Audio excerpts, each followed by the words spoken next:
In the stillness of royal life, where tradition whispers through marble corridors and secrets weigh heavier than crowns, the unexpected can strike like thunder.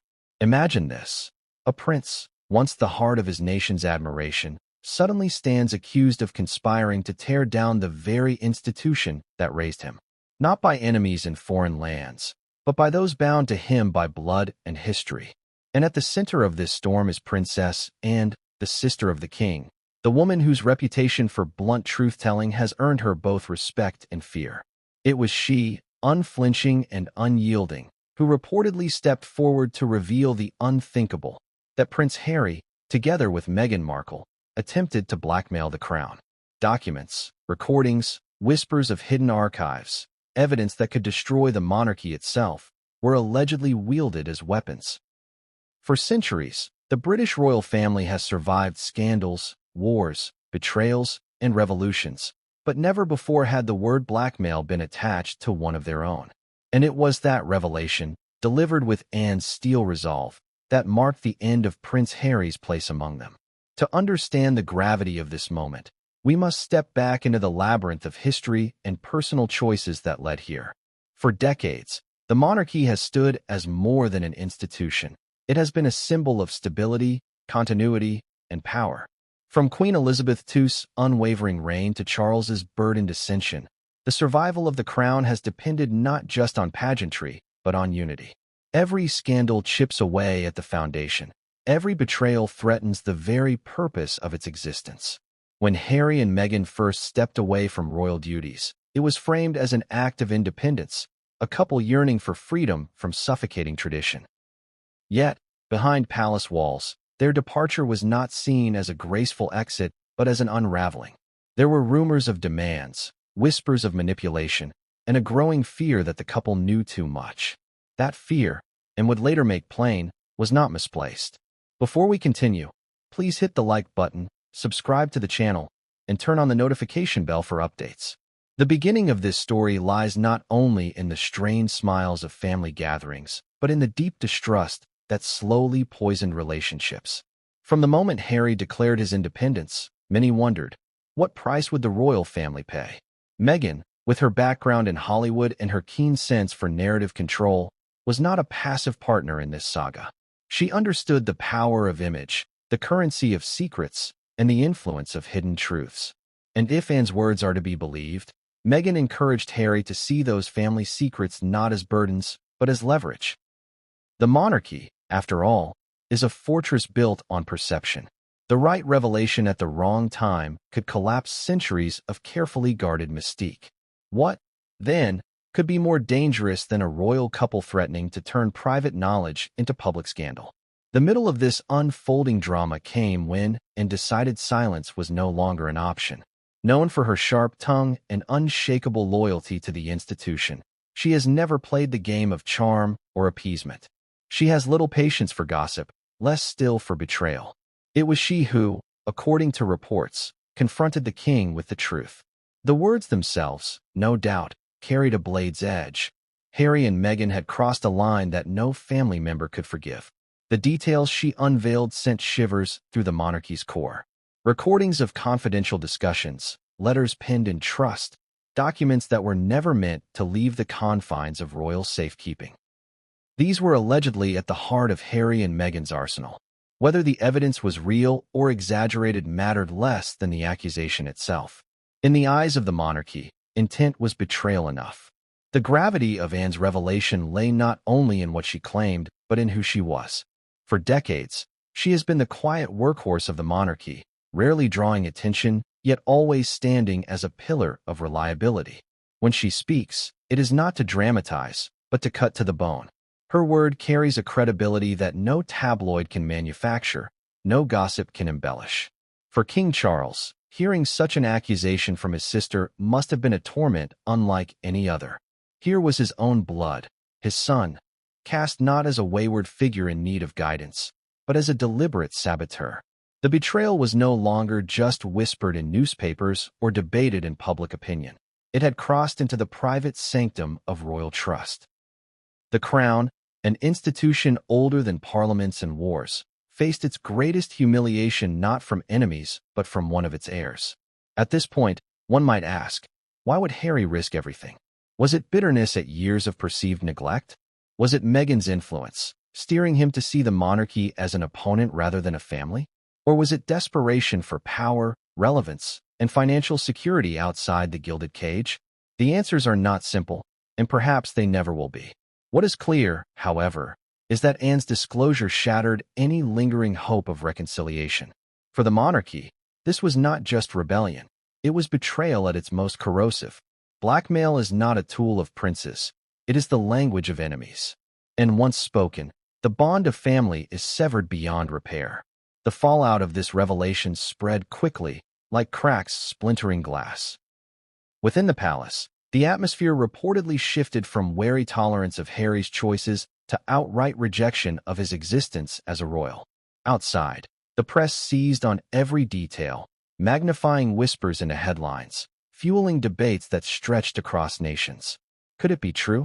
Could a prince, once adored by millions, have stooped so low as to turn sacred family trust into bargaining chips? The public, already divided in their perception of Meghan, now leaned heavily toward outrage. Sympathy waned, anger rose, and the once glowing image of Harry as the beloved son of Diana began to tarnish irreversibly. The end of this introduction must leave us at the edge of a precipice, staring into the void of what comes next. With Anne's revelation, the crown had been forced into a corner. Duty demanded action, no matter the personal cost. Harry, by his choices or by his wife's counsel, had made himself a threat to the very survival of the monarchy. And for that, the ultimate price had to be paid: permanent exclusion. No title, no privilege, no belonging. A prince not exiled to a foreign land, but exiled from the very family that gave him his name. The shock of it is not merely in the punishment, but in the betrayal that demanded it. A family built on duty and legacy had been betrayed by one of its own sons, and it was, and the sister often overlooked, who tore away the veil. As we move deeper into this story, we will uncover how whispers turned to accusations, how accusations turned to revelations, and how revelations forced a king to choose duty over blood. What was in those documents? What recordings could possibly bring the monarchy to its knees? And why did Anne, after years of silence, choose this moment to act? The answers lie ahead, but the questions alone are enough to shake the ground beneath Buckingham Palace. This is not just a tale of power and betrayal. It is the story of how one revelation forever altered the destiny of a prince. The growing rift between Prince Harry and the royal family did not erupt overnight, nor did it begin with a single disagreement. It was a slow-burning fracture, deepening with every slight, every perceived injustice, every headline that painted him as an outcast instead of a son. The boy, once dubbed the Spare, lived his life in the long shadow of his elder brother William, and though Diana's love had been equal, the institution had never treated the two sons with parity. For years, Harry endured it, playing the role of the mischievous prince, the soldier, the carefree royal who never quite fit the mold. But resentment left untended grows like ivy, twisting itself around memory until every event is shaded by bitterness. The fracture that Princess and would later expose began decades before the word blackmail ever entered the conversation. To understand the enormity of the betrayal, one must first trace the roots of the rift that divided a family once thought unbreakable. After the death of Princess Diana, Harry's grief was not the only burden he carried. He grew up knowing the world adored his mother and simultaneously blamed the very institution he belonged to for her suffering. That contradiction became the cornerstone of his relationship with the monarchy. As William embraced duty, Harry seemed to recoil from it. The public adored him for his candor and his laughter, but behind the smiles was a man who could not reconcile his role with the pain etched into his past. It was in this environment that mistrust toward the crown began to ferment. And, ever observant, had noted the differences early. Where William's sense of duty was ironclad, Harry's was fragile, more easily swayed by emotion and personal grievance. And for the monarchy, a member swayed by emotion was dangerous. The decision to step back from royal duties in 2020 was the climax of years of growing discontent. To the public, it looked like Harry and Meghan wanted freedom, to escape the relentless scrutiny of the British press and the rigid expectations of tradition. But within the palace, it was interpreted differently. Courtiers whispered of demands that could not be met, negotiations that felt more like ultimatums than discussions. Titles, security, financial independence. Every concession seemed to come with strings. The more the couple distanced themselves, the more the family felt they were being maneuvered. Princess Anne, who had dedicated her life to duty without complaint, viewed this not as a quest for independence, but as a rejection of everything the monarchy stood for. To her, it was a betrayal not just of family, but of the thousands of years of history they were sworn to protect. What the world saw as an interview or a statement, the palace saw as an attack. When Harry and Meghan spoke of feeling unsupported, of racism within the institution, of suffocating expectations, it wasn't just catharsis, it was leverage. Words became weapons, and those weapons were pointed at the monarchy itself. The Oprah interview in 2021 was perhaps the loudest shot, reverberating across the globe. For the first time, a senior royal publicly accused the institution of failing its own. The family scrambled to contain the fallout, but behind closed doors, Anne's voice was sharp and unyielding. She questioned not only Harry's loyalty, but his intentions. Was he airing grievances, or was he building a case to use later? Her suspicions, as it would turn out, were far from misplaced. The growing rift was not only emotional, but strategic. Meghan's influence changed the way Harry approached conflict. No longer was he the reckless prince making impulsive mistakes. Instead, he began to operate with deliberation. Media appearances, carefully chosen words, timed announcements. Each step felt calculated. The Crown began to realize that Harry and Meghan were not just leaving. They were building a rival narrative, one where they controlled the spotlight and the story. For an institution that thrived on controlling its image, this was a direct threat. It was no longer about a family disagreement. It was about survival in the court of public opinion. And when survival is at stake, suspicions naturally turn toward what secrets the other side might hold. This was the context in which Anne's later revelation would explode like a bomb. For years, she had warned of cracks forming beneath the gilded surface. She saw the shift from personal grievance to calculated opposition. She noted how every family event risked becoming ammunition for future stories. Every private conversation was a potential headline. The line between private and public was no longer sacred, and in her eyes, Harry had crossed it willingly. And, who had never sought fame or indulged in scandal, watched as her nephew seemed to trade loyalty for leverage. And though the rift was initially explained away as cultural clash or generational difference, she understood it for what it was, a betrayal waiting to manifest. The middle of this chapter reveals the personal toll of this estrangement. William and Harry, once inseparable, became estranged. The brothers who had walked behind their mother's coffin were now walking in opposite directions. The strain on their relationship was not just about differing paths in life. It was about trust that had been irreparably broken. William, fiercely protective of Catherine and their children, began to fear not only for his family's privacy, but for their safety. What photographs, what recordings, what stories could be taken from behind palace walls and weaponized against them?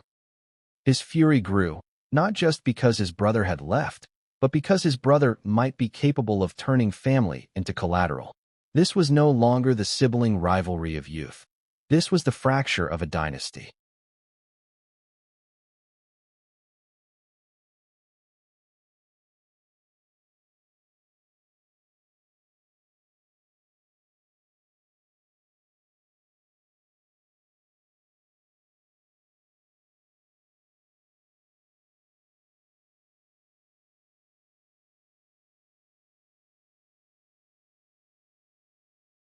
Meanwhile, public perception added fuel to the fire. Each media appearance by Harry and Meghan deepened the divide. They were applauded in some circles for speaking truth to power, while condemned in others for betraying the family. Every headline sharpened the lines of loyalty, and every word made reconciliation more impossible. Within Buckingham Palace, courtiers were no longer whispering of differences, but of betrayal. And as Anne would later put voice to what others only feared, the growing rift became undeniable. It was not a temporary estrangement. It was a chasm so wide that no bridge could span it. The end of this chapter lies in the sense of inevitability that began to hover over the monarchy. The rift had grown beyond repair. Each passing day brought new revelations, new criticisms, and new fears of what Harry and Meghan might do next. The family was no longer holding out hope for reconciliation. They were preparing for confrontation. Princess Anne, with her clear-eyed loyalty, knew that confrontation was coming.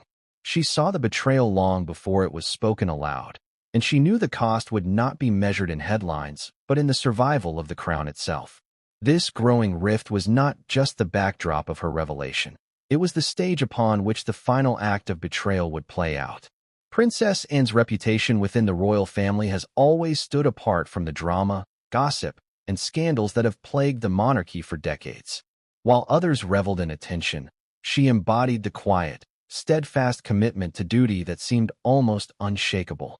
In a family where every move is scrutinized and every word can spark headlines, and built her legacy on consistency, hard work, and an unrelenting sense of loyalty to the crown. She was the royal who rarely made the front page unless it was about her dedication to charities, her tireless public service, or her no-nonsense approach to life. For many inside and outside the palace, and became the embodiment of what a royal should be, someone who served, not someone who demanded.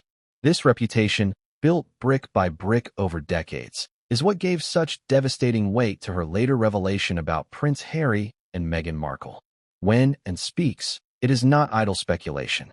It is a statement that carries the authority of a woman who has never courted controversy, who has never sought the spotlight, and who has never betrayed the monarchy she was born into.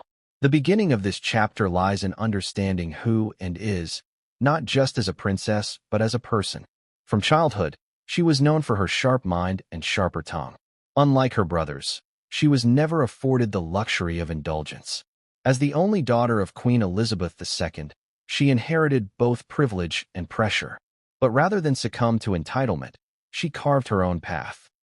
She became the workhorse of the monarchy, often carrying out more engagements each year than any other member of the family. Her reputation as one of the hardest-working royals was not an exaggeration, it was fact. She appeared where she was needed, gave her time generously, and expected little recognition in return. It was this consistency that made her such a formidable figure. People trusted, and because she never wavered. Unlike others, she was not swayed by trends, scandals, or public opinion. She was steady, unyielding, and brutally honest. If there was one person in the monarchy who would call out betrayal without hesitation, it was her. Anne's bluntness was legendary. She did not dress her words in the silk of diplomacy. She spoke with precision, often cutting to the heart of a matter with startling clarity. This trait earned her both admiration and fear. To the media, she was refreshingly direct. To those inside the palace, she was the voice that could not be ignored, even when it was uncomfortable.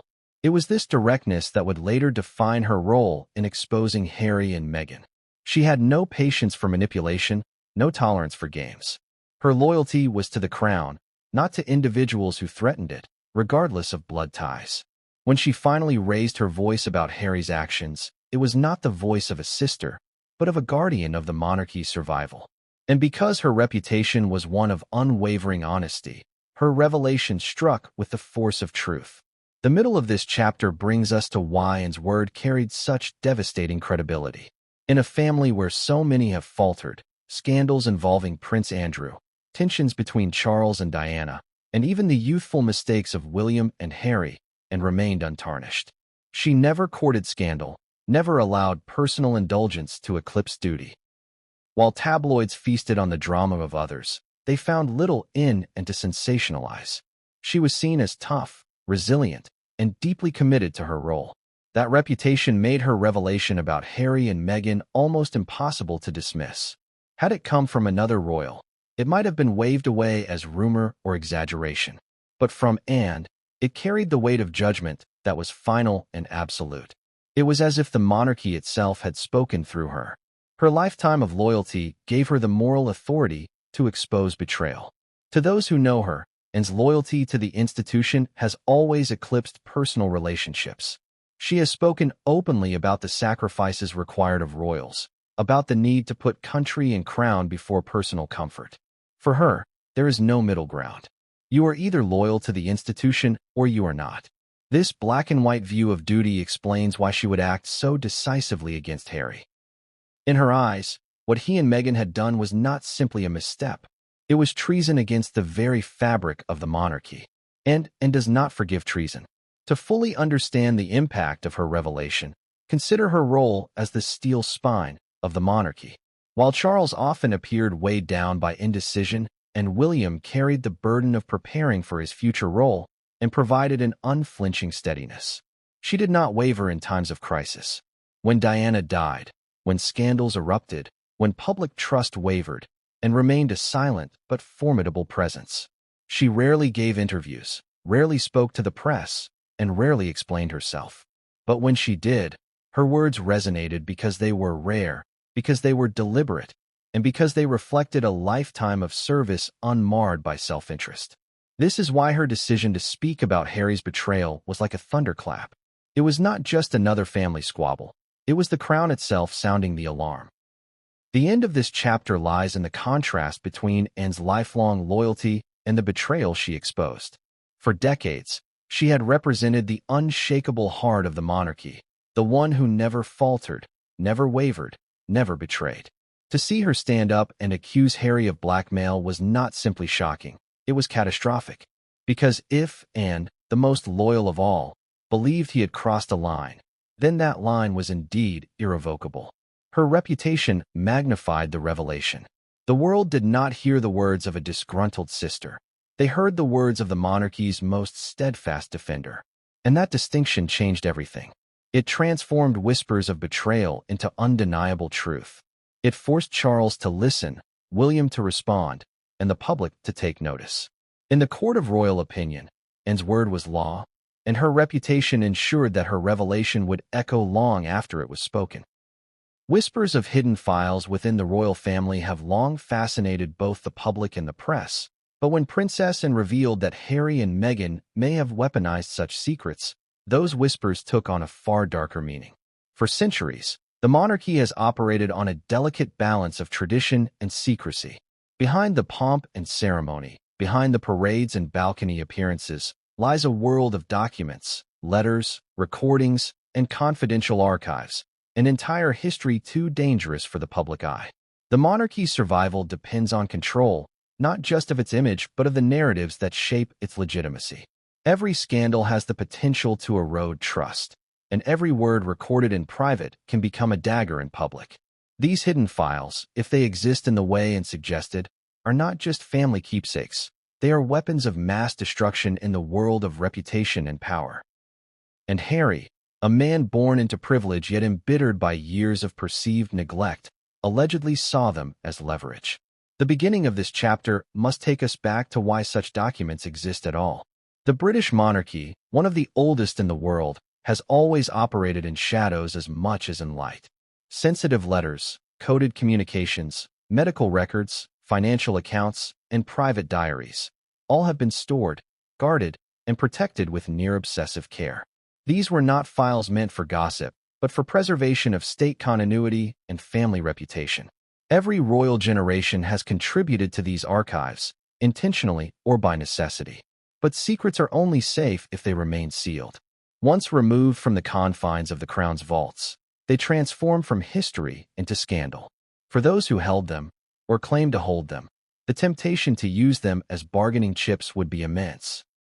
And according to Anne's revelation, this temptation proved too much for Harry and Meghan to resist.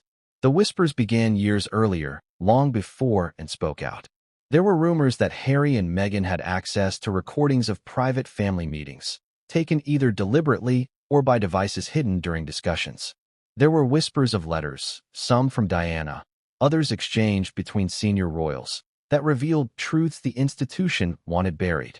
Even more explosive were claims of financial documents exposing internal struggles, assets, and dealings that could tarnish the monarchy's image if revealed. At first, these rumors were dismissed as tabloid inventions, the kind of sensationalism that always follows the Windsors. But when Anne herself suggested their reality, it became impossible to ignore. If Harry truly possessed these files, his power over the crown was greater than anyone could have imagined. The middle of this chapter lies in understanding how such files could have been accessed. Harry was not just any family member.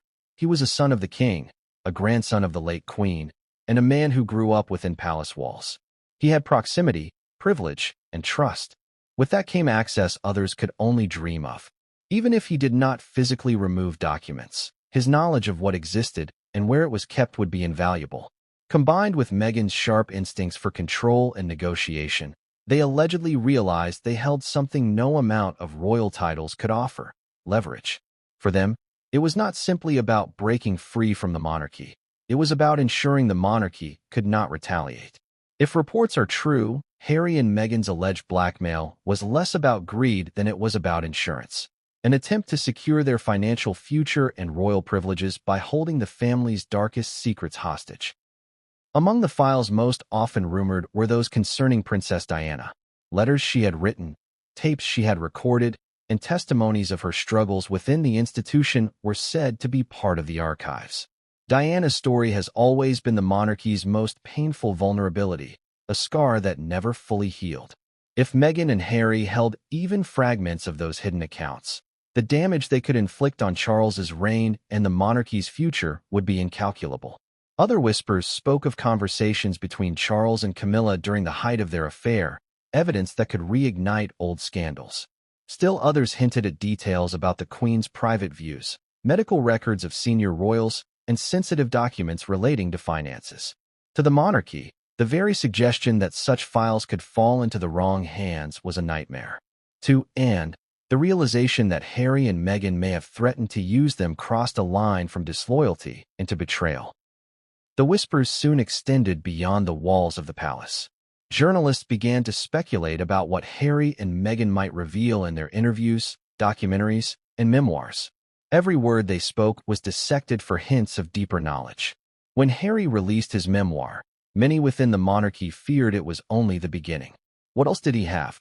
What was he holding back? The memoir contained personal stories, but it skirted around the truly devastating secrets many feared he might unleash. To some, this restraint was proof of the leverage and later spoke of. Harry had not revealed everything because he was saving it, holding it as a bargaining chip for the future. In this light, his words were not catharsis, they were calculated threats. Anne's revelation forced the monarchy to confront these whispers directly. If Harry and Meghan had indeed compiled files, recordings, and letters to use against the crown, then the institution faced its gravest danger from within. Betrayal by a family member carries a unique sting. Outsiders can be managed, enemies can be countered, but when the threat comes from blood, the wound cuts to the bone. The monarchy had survived abdications, divorces, scandals, and even near collapse, but never before had a prince allegedly turned private trust into a weapon. This was not rebellion. It was treachery dressed in modern clothes. For Anne, who valued loyalty above all, it was unforgivable. The end of this chapter rests in the atmosphere of dread that followed. With Anne's words, whispers became more than rumor.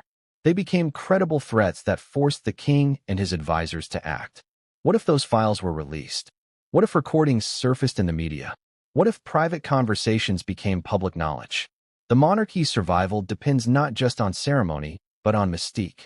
Strip away the mystery, expose the flaws in brutal detail, and the crown becomes nothing more than a relic. Harry, once the cheeky prince adored by millions, had allegedly positioned himself as the man who could dismantle it all. Meghan, with her Hollywood background and media savvy, was cast as the strategist behind him. And so, the whispers of hidden files grew louder, echoing in every corridor of Buckingham Palace until they became too deafening to ignore. Meghan Markle's influence over Prince Harry has always been the subject of intense debate, speculation, and controversy. To some, she was the woman who rescued him from a gilded cage, offering him freedom from a system that had never truly loved him. To others, she was the architect of his estrangement, the driving force behind his rejection of family and tradition. But in the context of Princess Anne's revelation, Meghan's influence takes on a far more dangerous shape. If Harry truly attempted to use hidden royal files as leverage, it was Meghan, many believe, who provided the blueprint. She was not born into royalty, nor was she burdened with centuries of loyalty. Instead, She came with something far more potent in the modern age, the instincts of a woman who knew the value of narrative, the power of information, and the currency of secrets. Her influence transformed Harry from a disgruntled prince into a figure capable of weaponizing the monarchy's vulnerabilities. The beginning of this chapter lies in Meghan's background. Before she ever set foot in Buckingham Palace, she was an actress, a woman trained to understand image, perception, and performance. In Hollywood, reputation can be built and destroyed overnight. Success comes not just from talent, but from managing how the world sees you. Meghan learned this lesson early. She mastered the art of presenting herself, of controlling her story, of shaping the way she was perceived. When she married Harry, she brought these instincts with her. In a family where silence had always been the strategy, Meghan believed in speaking out. Where the royals relied on secrecy, she saw opportunity.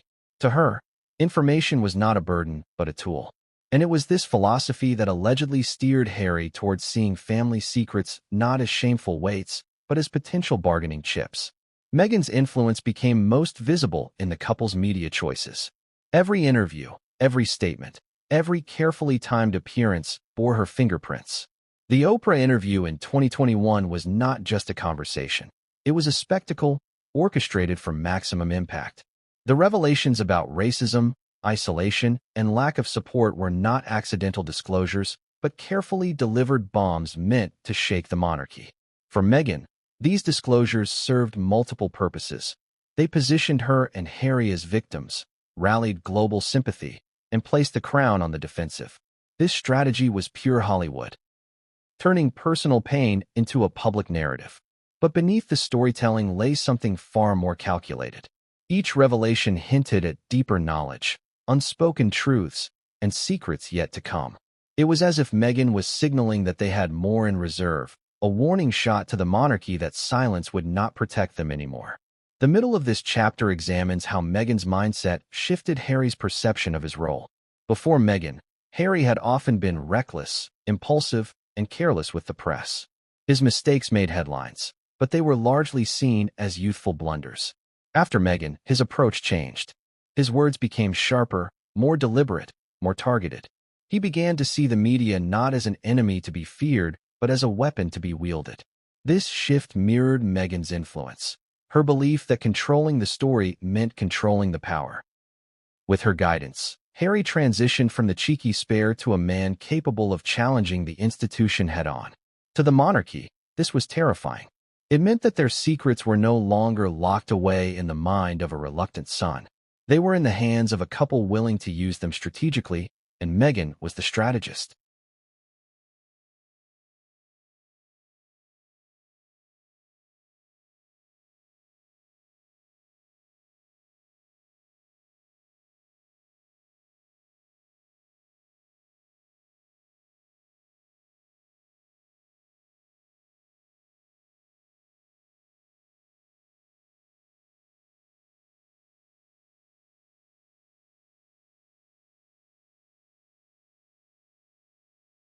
Critics often point to Meghan's outsider status as both her strength and her threat.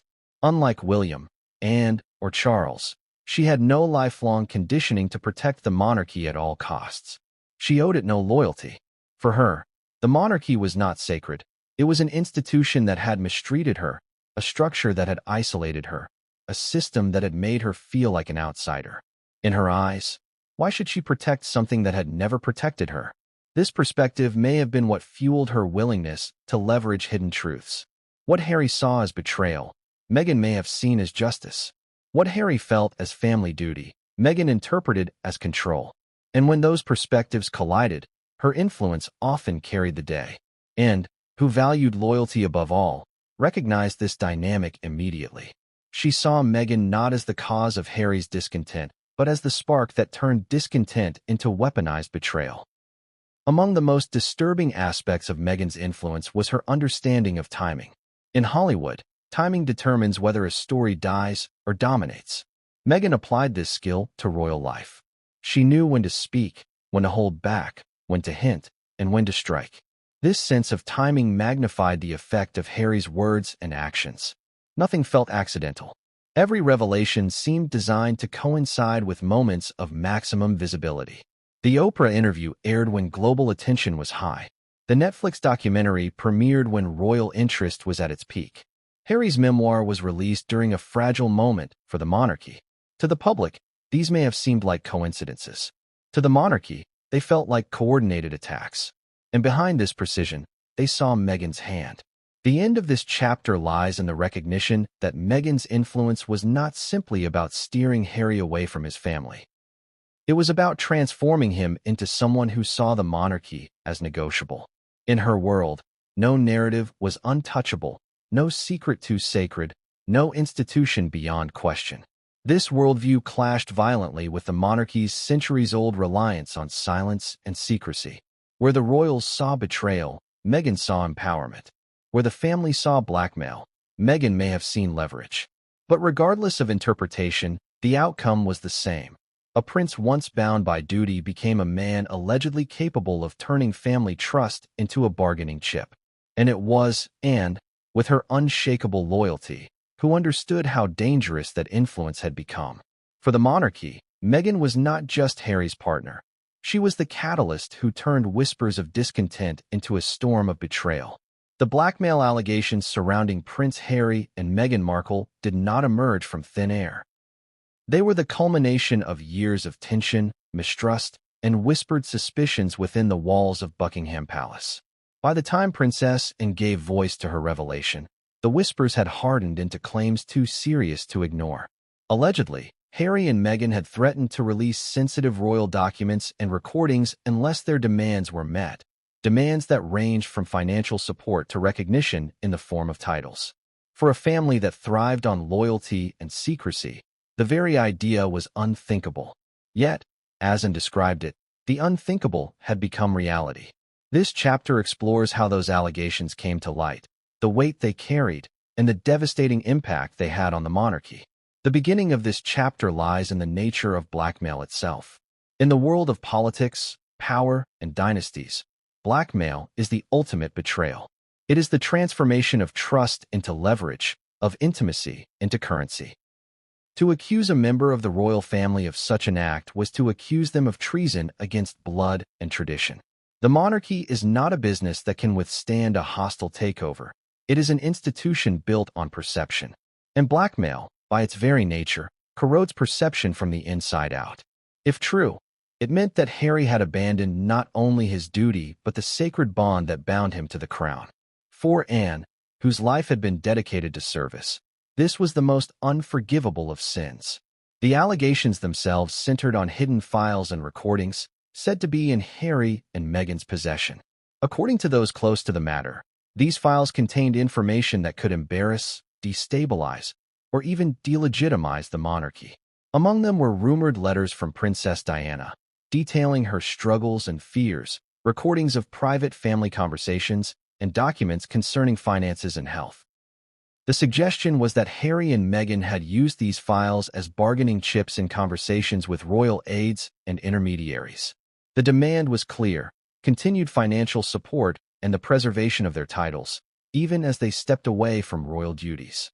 In essence, they wanted the privileges of royalty without the obligations, and they were allegedly willing to hold the crown hostage to achieve it. The middle of this chapter examines how the palace reacted to these allegations. For an institution steeped in secrecy, the idea of exposure was more terrifying than confrontation. Courtiers reportedly urged caution, fearing that pressing too hard against Harry and Meghan might provoke them to act. Yet silence was not a solution either. The monarchy could not afford to appear weak, nor could it afford to gamble with its most guarded truths. Into this paralysis stepped Anne, her voice cutting through the hesitation. She argued that the mere threat of blackmail was enough to warrant action. It did not matter whether the files existed in full or whether the couple had exaggerated their power. The fact that the royal family believed the threat to be credible was proof enough that the trust had been shattered. To her, the survival of the monarchy required a clear and decisive response. Anne's framing of the issue was not merely emotional, it was strategic. She reminded the king and his advisors that blackmail is never about one demand. It is the beginning of endless demands. If Harry and Meghan were indulged once, there would be no end to what they could extract. Today, it might be financial security. Tomorrow, it could be influence in state affairs or control over the narrative of succession. The very act of yielding would set a precedent that the monarchy could not survive. In Anne's eyes, the only way to preserve the crown was to confront the betrayal directly, even if it meant sacrificing Harry in the process.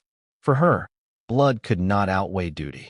The allegations spread like wildfire once the press caught wind. Though details remained speculative, the mere idea was enough to dominate headlines. The story of a prince turned blackmailer was too sensational to ignore. Public reaction was swift and divided. Some could not believe that Harry, Diana's beloved son, would sink to such depths. Others, already skeptical of Meghan's influence, saw it as confirmation of their worst suspicions. The couple's defenders argued that they were simply protecting themselves against an institution that had mistreated them, but the majority viewed it as an act of desperation at best and treachery at worst. For a monarchy that relies on public goodwill, the damage was immense. Every headline, every conversation chipped away at its aura of dignity. The end of this chapter lies in the moment when the allegations became impossible to ignore. Behind closed doors, the king and his council were forced to acknowledge what Anne had been warning them about. Whether or not the files were ever released was irrelevant. The fact that the threat had been made, the fact that a son of the monarchy could wield private family secrets against his own blood, was devastating enough. Trust could not be restored, and reconciliation could not be imagined. The crown, once thought untouchable, had been exposed to the most intimate form of betrayal. And from that moment on, Harry was no longer seen as a misguided son. He was viewed as a liability, a danger to the institution, and a man who had crossed the one line that could never be uncrossed. The blackmail allegations did not just fracture the family. They redefined the monarchy's relationship with its own survival. For centuries, the crown had withstood enemies from without. Now it faced its gravest threat from within. And it was Anne, blunt and uncompromising, who made it clear that this betrayal could not go unanswered. Princess Anne's revelation did not come with hesitation or ambiguity. When she finally spoke about Harry and Meghan's alleged blackmail attempt, her words were sharp, deliberate, and final. Those who know and describe her as someone who does not waste language, every sentence has weight. And so, when she brought her evidence and her suspicions to the king, it was less a suggestion and more a declaration. She had seen enough, heard enough, and connected enough of the threads to conclude that Harry and Meghan had crossed a line that could never be uncrossed. What she revealed to the family behind closed doors was nothing short of explosive. Harry and Meghan had threatened the monarchy itself, not through rebellion or abandonment, but through the use of secrets that were never meant to see the light of day. The beginning of this chapter lies in the moment Anne chose to act. For years, she had kept her silence, observing the cracks that grew wider between Harry and the rest of the family. She had been present at family meetings where tempers flared, at gatherings where tension lingered like smoke, and at events where the public saw only smiles, but behind the scenes there was only mistrust. Yet Anne did not speak until she was sure, until the whispers could no longer be dismissed as rumor. When she stepped forward, it was because she believed the monarchy's survival was at stake. Her words to Charles, according to palace insiders, were unflinching. Harry had betrayed them, and Meghan had orchestrated it. What Anne revealed was a portrait of betrayal that left the king stunned. She detailed how Harry and Meghan allegedly gathered sensitive information, including private conversations and documents, and hinted at releasing them if their demands were not met. It was not the act of disobedience that cut so deeply, it was the intention behind it. The monarchy had faced rebellion before, but never from within its own bloodline. Anne's revelation was not simply about what Harry and Meghan might have done. It was about what they were willing to do. That distinction turned suspicion into certainty, and certainty into outrage. The middle of this chapter examines how Anne's revelation unfolded within the palace. The atmosphere, already strained, became one of shock and disbelief. For King Charles, the betrayal was both personal and institutional. As a father, he struggled to reconcile the idea that his own son could threaten the family. As a monarch, he was forced to view Harry not as his child, but as a liability to the crown. Advisors sat in silence as Anne laid out her case, her tone unwavering, her gaze unflinching. She did not dramatize or embellish. She presented the truth as she saw it. And because of her reputation, no one dared question her credibility. In that moment, it was as though the monarchy itself had declared Harry guilty. William's reaction, according to those who later spoke, was one of fury. Protective of his family and furious at the betrayal, he reportedly called Harry's actions unforgivable. For William, this was not just a political betrayal, but a personal one. He had spent years trying to shield Catherine and their children from public intrusion, and now his own brother had allegedly threatened to unleash the very thing he feared most: exposure. His anger was not just at Harry's choices, but at the knowledge that Meghan had been the one encouraging him. William's voice, sharp and angry, echoed Anne's. This was not a family matter anymore. It was war. Anne's revelation also forced courtiers and aides to confront what they had long avoided. Whispers of betrayal had circulated for months, perhaps years, but few dared put voice to them. To accuse a prince of blackmail was to accuse the monarchy itself of imploding. But Anne's words stripped away the hesitation. No longer was it a rumor to be managed. It was a reality to be addressed. From that moment on, the palace began to shift its strategy. Where before there had been caution, now there was preparation for confrontation. The crown could no longer indulge Harry in the hope of reconciliation. The revelation had made clear that reconciliation was no longer possible. The end of this chapter lies in the emotional weight of Anne's revelation. For Charles, it was the breaking point between fatherhood and kingship. For William, it was the final nail in the coffin of brotherhood. For Anne, it was the burden of truth she could no longer carry in silence. And for the monarchy, it was the moment of clarity that betrayal had come from within. The revelation was shocking not only because of its content, but because of its source. And was not prone to exaggeration, not a woman who played games, not someone easily swayed by rumor. If she said Harry and Meghan had crossed into blackmail, then to the family, it was undeniable. That night, the monarchy changed. Harry was no longer seen as a prince who had lost his way, but as a man who had betrayed his blood, his duty, and his nation. King Charles had endured many storms in his life. Scandals that rocked the monarchy, the death of Diana, the weight of waiting decades for a throne that seemed at times cursed rather than blessed. Yet nothing compared to the crushing blow delivered by Anne's revelation. To be told that his own son, the boy he had once cradled in his arms, the boy whose laughter had once filled palace corridors, had allegedly attempted to blackmail the very institution Charles had dedicated his life to protecting, was almost too much to bear. For a man who had spent his reign trying to modernize the monarchy while preserving its dignity, this revelation was more than betrayal. It was the breaking point. The beginning of this chapter takes us into Charles's private struggle. The role of king requires steel, but Charles was not just a king in this moment. He was a father. He had tried to bridge the rift with Harry, even when others advised him not to. He had extended olive branches, invited him to family gatherings, and urged reconciliation, even in the face of Meghan's criticisms and Harry's public accusations. To Charles, the hope of repair had always lingered.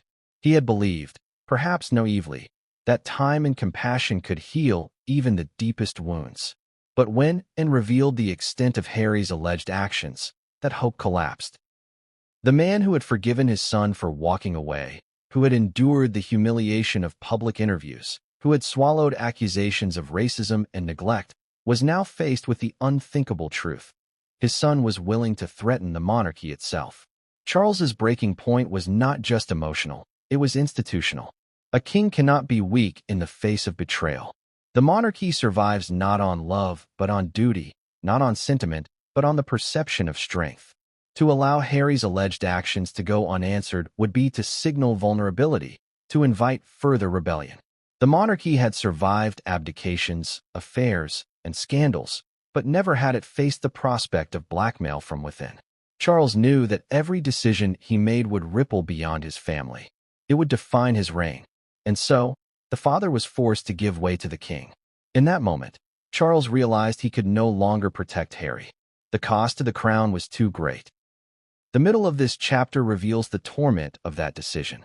Those closest to Charles describe him as pained, withdrawn, and torn between two identities. As a father, he remembered Harry as the boy Diana adored, the child who had once been his joy. As a monarch, he saw only a liability, a threat that could not be ignored. His advisors urged decisiveness, reminding him that the crown's survival must always come before personal ties. William's fury only added to the pressure. William demanded action, insisting that Harry's betrayal endangered not just the monarchy, but his own family. And, unflinching, reinforced the necessity of a clear response. Surrounded by voices of reason and outrage, Charles found himself cornered. For the first time in his reign, he faced a decision that was not only about governance, but about blood. And in choosing the crown, he would sever the bond with his son forever. The breaking point was not marked by a single dramatic moment, but by a slow, painful recognition that there was no path forward. Charles could not undo what Harry had done, nor could he pretend it had not happened. To continue protecting him would be to endanger the monarchy. The king who had spent years trying to mend fences now faced the task of tearing one down completely. The decision weighed on him like lead, but he knew that hesitation was no longer an option. The monarchy had to act, and he had to lead that act. The end of this chapter captures the emotional devastation of that choice. Charles's breaking point was not just about punishing Harry. It was about accepting that his reign would forever carry the mark of betrayal. The man who had waited a lifetime to be king had to sacrifice his own son to preserve the institution he had inherited. It was a tragic irony. The father who longed for unity became the king who enforced division. In the days that followed Anne's revelation, Charles carried himself with the composure of a monarch, but those close to him said the sorrow never left his eyes. For him, the breaking point was not a moment of anger, but of resignation, the acceptance that blood could no longer outweigh duty. And from that moment on, Harry was no longer his son in the eyes of the crown. He was the betrayer, the danger, the one who had to be cast out to protect what was left. Prince William's fury at the betrayal of his younger brother was not the eruption of sudden anger, but the culmination of years of frustration, disappointment, and heartbreak. For most of his life, William had carried the weight of knowing that one day the survival of the monarchy would rest on his shoulders. He accepted it, even when it meant sacrifice, even when it meant living under a microscope. What he never expected was that the greatest threat to his family's dignity would come not from outsiders, but from the person who once walked beside him as his closest ally. Anne's revelation about Harry's alleged blackmail transformed William's quiet discontent into open rage. To him, this was not merely an attack on the monarchy. It was a personal assault on his wife, his children, and everything he had worked to protect.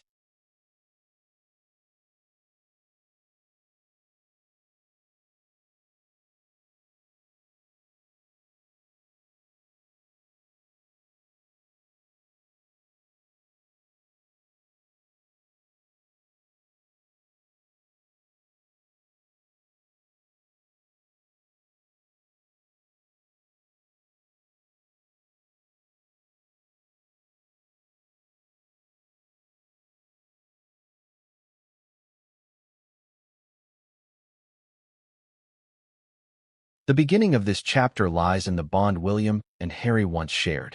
They were brothers forged in grief, walking together behind their mother's coffin when the world watched in silence. That moment bound them in the public eye as symbols of resilience, but behind closed doors, it also bound them in shared pain.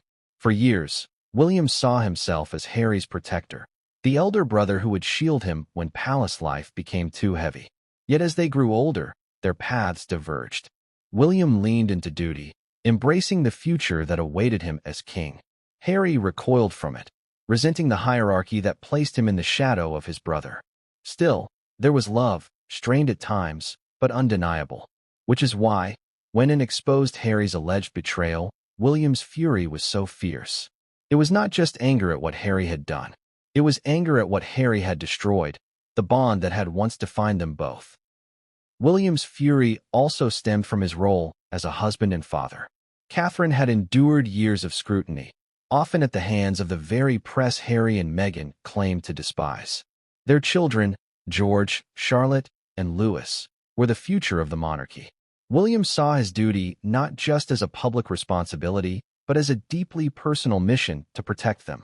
The thought that his own brother might expose private family conversations, might release documents that could tarnish their image or put their safety at risk, was unbearable.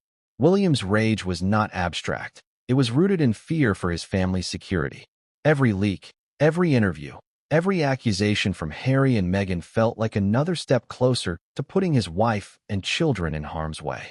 Anne's revelation confirmed what he had long suspected, that Harry was not merely reckless, but dangerous. The middle of this chapter reveals how William's fury spilled into palace discussions. Those present described him as unable to contain his anger. Where Charles wavered between fatherly sorrow and kingly duty, William was clear and uncompromising. He reportedly called Harry's actions unforgivable, demanding that decisive action be taken immediately.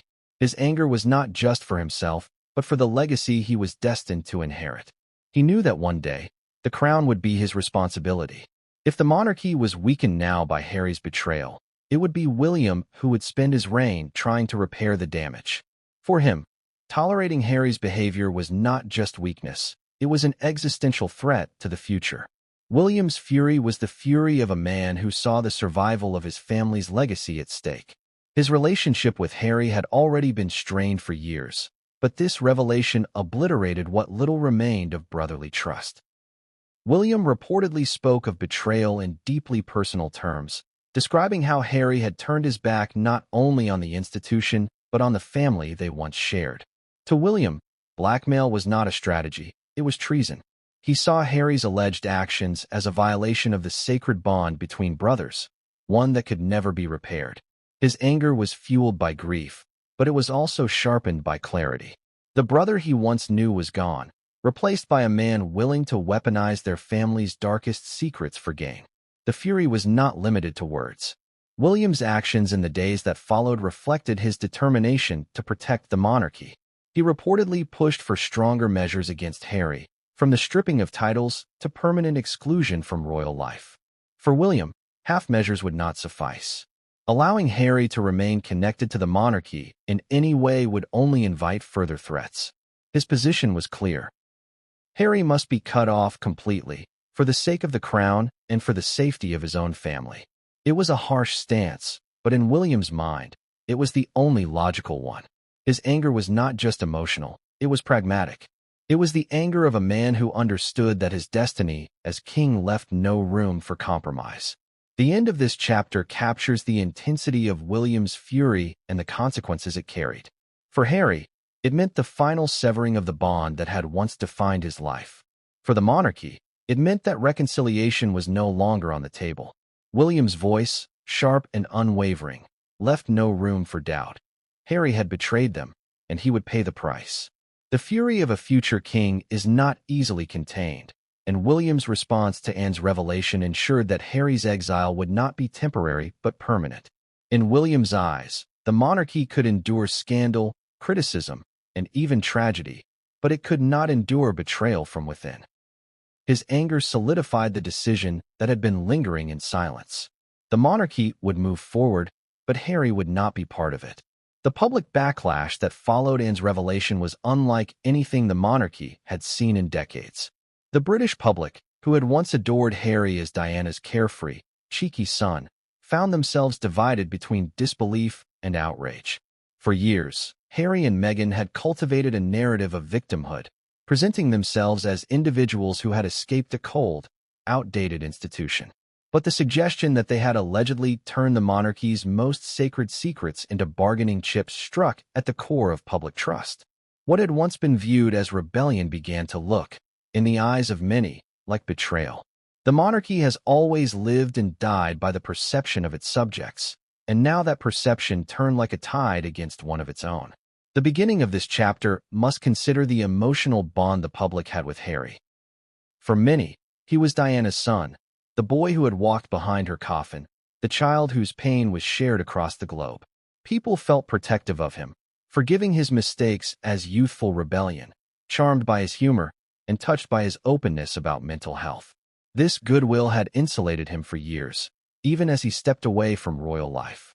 But Anne's revelation cracked that shield. To suggest that Harry had allegedly conspired to blackmail the monarchy was to force the public to reevaluate everything they believed about him. The betrayal felt personal. It wasn't just that Harry had turned against his father or his brother. It was that he had turned against the institution millions of people had invested their loyalty in. For the public, who had endured economic hardship, political uncertainty, and social upheaval, the monarchy remained a constant. To see it threatened from within was intolerable. As the news spread, the middle of this chapter reveals how the media amplified the backlash. Headlines screamed betrayal, commentators dissected every detail, and talk shows debated endlessly about whether Harry and Meghan had crossed an unforgivable line. In pubs, on trains, and in workplaces across Britain, conversations about the couple shifted from sympathy to condemnation. Social media, once a battleground between defenders of Meghan and critics of the monarchy, became a flood of anger. Hashtags calling for Harry to lose his titles trended for days. Memes portrayed him as a traitor, as someone who had chosen ambition over loyalty. Even among those who had once championed the couple, there was unease. To use private family files as leverage was not activism, it was manipulation. The public saw it less as an act of independence and more as a calculated betrayal. What deepened the backlash was the sense of hypocrisy. Harry and Meghan had claimed again and again that they left the monarchy to escape its toxicity, to live in peace away from the constraints of royal life. Yet the allegations suggested that they had never truly left it behind. Instead, they had attempted to use it for their own advantage, clinging to the privileges while shirking the responsibilities. To the public, it looked as though they had built their new lives on undermining the very institution they claimed to despise. The sense of betrayal was heightened by the contrast between their words and their actions. People began to question whether their interviews, their documentaries, and even Harry's memoir were part of a broader strategy to pressure the monarchy. What had once been interpreted as catharsis was now reframed as calculation. The backlash was not confined to Britain. Internationally, the revelation sparked debates about the legitimacy of Harry and Meghan's story. In the United States, where they had enjoyed strong support, media outlets began to shift their tone.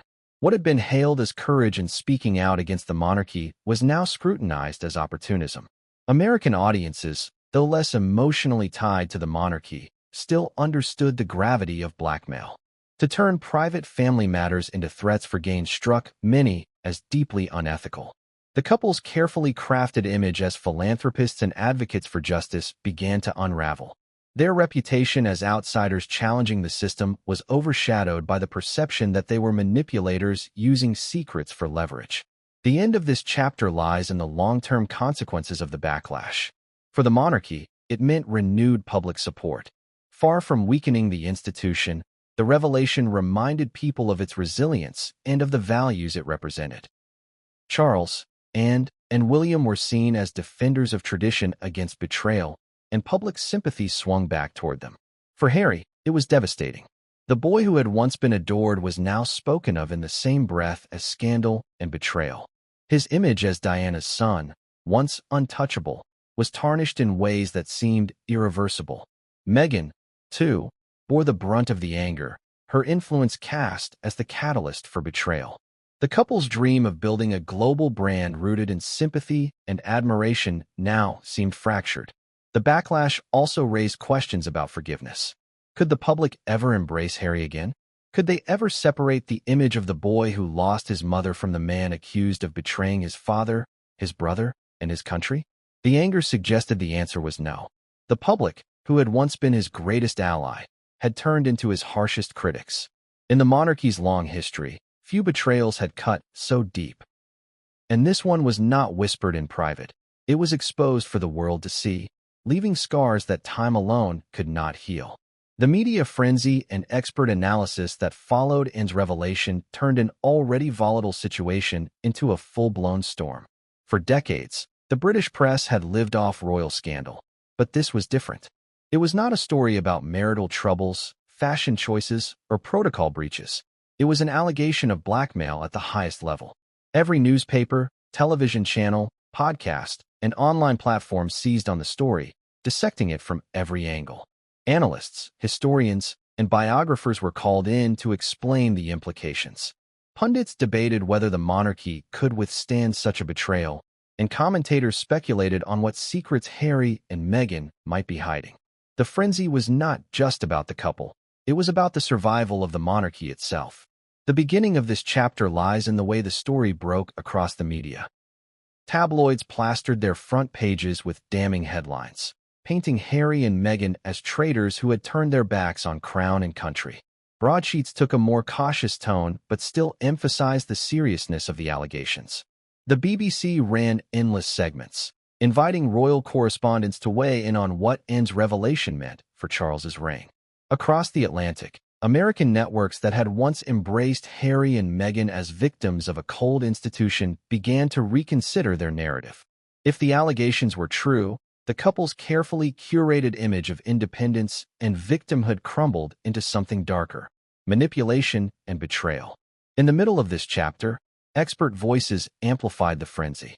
Royal biographers, some of whom had spent decades documenting the Windsors, described the allegations as unprecedented. They compared it to the abdication crisis of 1936, when Edward VIII gave up the throne for love. But they noted that this situation was, in some ways, worse. Edward had walked away, but Harry had allegedly stayed close enough to threaten the family itself. Historians warned that if even a fraction of the hidden files were real and ever released, the damage could be catastrophic. Analysts in governance spoke about constitutional implications, asking whether Parliament might step in to protect the monarchy's integrity. Psychologists were brought onto panels to analyze the family dynamics, suggesting that Harry's grief and resentment had been weaponized under Meghan's influence. Each voice added layers of complexity, ensuring the story never left the headlines. The frenzy also extended to speculation about what the hidden documents and recordings might contain. Some commentators theorized they involved sensitive discussions about finances, while others suggested they contained evidence of private arguments that could shatter public trust. Still others believed the files might expose secrets about Diana, secrets the monarchy had desperately tried to bury. Though no one outside the palace knew the truth, the very possibility of such revelations was enough to keep the story alive. Every day, new theories circulated online, each more sensational than the last.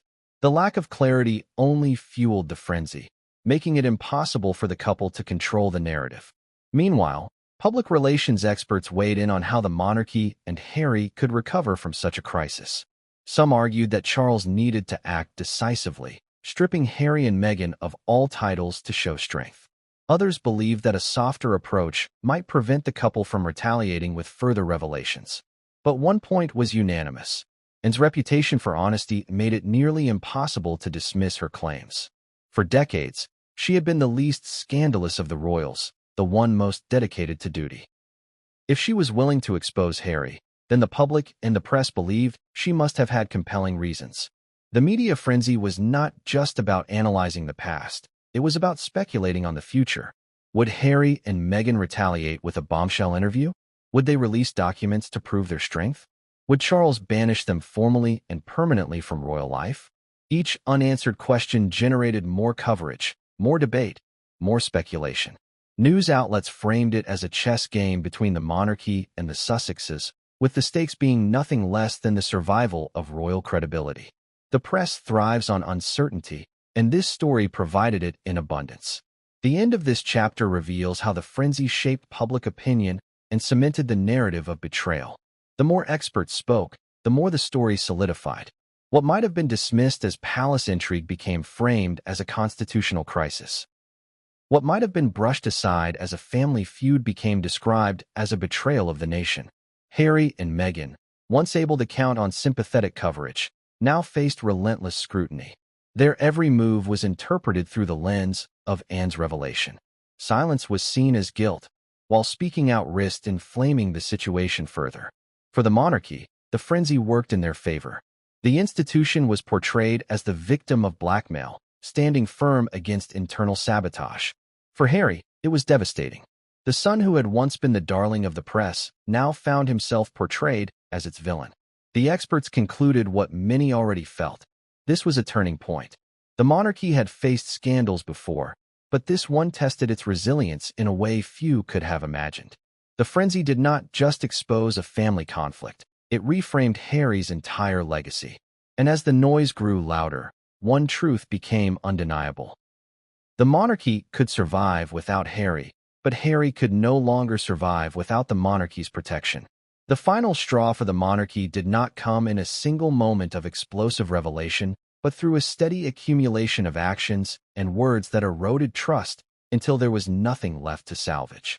Princess Anne's revelation had already made it clear that Harry and Meghan's alleged actions were unforgivable, but the monarchy still had to decide how to respond. There was a lingering question in the air. Was there any possibility of reconciliation, or had the couple gone too far to ever be welcomed back into the fold? It was in the tense days and weeks following Anne's disclosure that the monarchy reached its conclusion. What had begun as whispers of betrayal, then hardened into accusations of blackmail, became the undeniable reality that Harry could no longer be trusted. The crown had weathered too many storms, but this storm had come from within, and that made it all the more dangerous. The final straw was the recognition that no matter what Harry did or said, he had become a permanent liability. The beginning of this chapter lies in the deliberations that took place inside Buckingham Palace. King Charles, still reeling from the pain of a father betrayed by his son, turned to his closest advisors for counsel. Some counseled restraint, warning that cutting off Harry entirely might provoke retaliation. Others argued that hesitation would only embolden him and Meghan to continue leveraging secrets. William's position was unwavering. His brother could not be trusted, and the monarchy's survival required decisive action. Anne's blunt words echoed in every meeting. Betrayal could not be excused. The king listened to them all, torn between his heart and his duty, but as the discussions wore on, the inevitability of the decision became clear. Harry had forced the monarchy into a corner. There was no path left but exile. The middle of this chapter examines the specific event that solidified the decision. Reports circulated that Harry and Meghan, through intermediaries, had hinted at the possibility of more disclosures, interviews, books, or even recordings, if their financial security was not guaranteed. Whether this was an explicit threat or simply a perceived one hardly mattered. To the monarchy, it was proof that the cycle would never end. Blackmail, once used, becomes a pattern.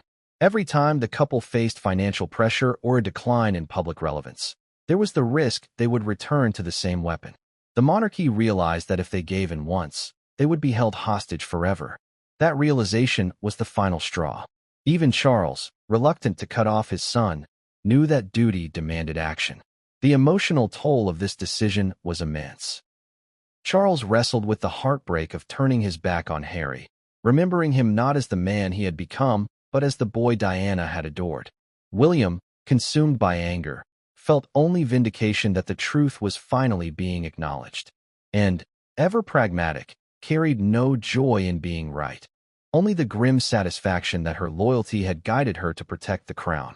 For the monarchy as a whole, the moment was both tragic and clarifying.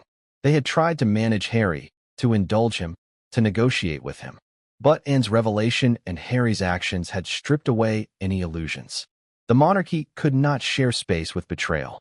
There could be no half measures, no conditional forgiveness.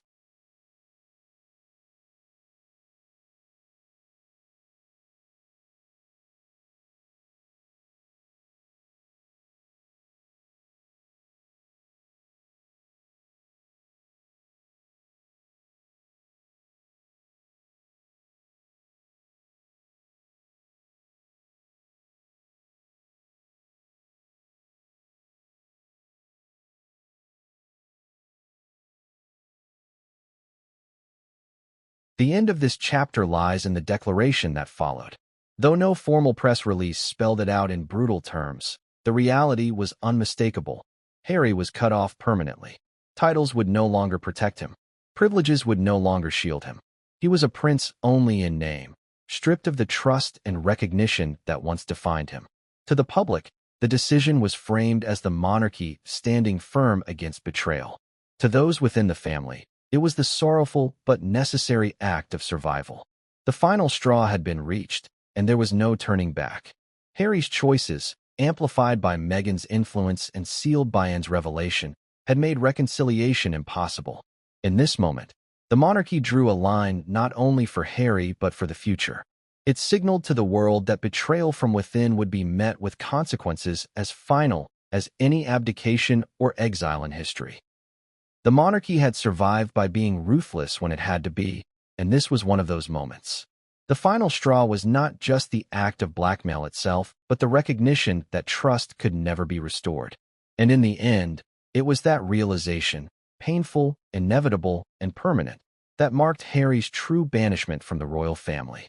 Harry's emotional collapse in the aftermath of his banishment was not something that happened all at once. It unfolded slowly, painfully, and publicly in ways that even he could not fully control. For years, he had lived with a sense of alienation from his family, but deep down, some part of him always believed there was a way back. Even as he criticized the monarchy in interviews, even as he laid bare grievances in his memoir, he carried the hope that reconciliation might one day be possible. Anne's revelation and the monarchy's decisive break with him shattered that hope completely. When the reality sank in, that he was no longer simply estranged but permanently cast out, it broke him in ways that words could barely capture. The beginning of this chapter must look at the immediate aftermath of the decision. Harry's world began to unravel the moment the family closed its doors to him for good. Friends who once served as intermediaries between him and the palace stopped reaching out.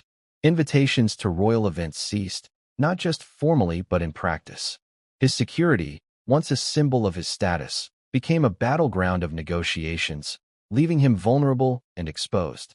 The man who had once been born into the most famous family in the world suddenly found himself on the outside looking in. For Harry, this was not just a political or institutional rejection. It was the loss of identity. He had been born a prince, raised to believe he was part of something greater than himself, and now that bond had been severed. The collapse began in silence, in sleepless nights filled with regret and confusion, in moments where anger gave way to despair. The middle of this chapter explores the depth of Harry's collapse. Outwardly, he tried to maintain composure. He appeared alongside Meghan at public events, smiling for cameras, presenting an image of unity and strength. But those close to him described a different man in private.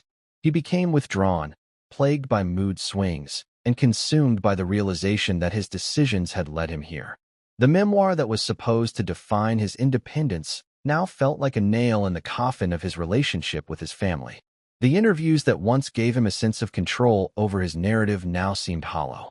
Each media appearance became a reminder of the chasm that could never be bridged. He was no longer the cheeky prince, no longer Diana's golden boy in the eyes of the public. He was the man who had gone too far, the man who had betrayed his family. The weight of that judgment bore down on him with relentless force. One of the most painful aspects of his collapse was the loss of his brother. William had been his anchor after Diana's death, the one person who understood the unique pressures of their lives. But now, that bond was gone, replaced by cold silence. Reports suggest that attempts Harry made to reach out were rebuffed, met not with anger, but with indifference. That indifference cut deeper than fury.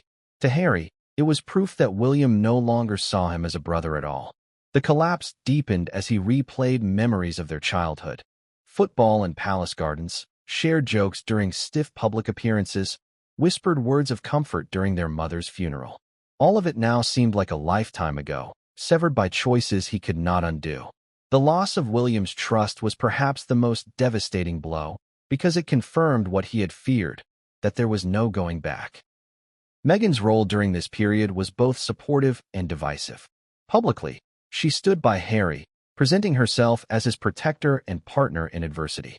Privately, however, her influence became a point of internal conflict. While she urged him to see their exile as liberation, Harry could not shake the grief of what he had lost. The more Meghan spoke of freedom, the more Harry felt the chains of rejection.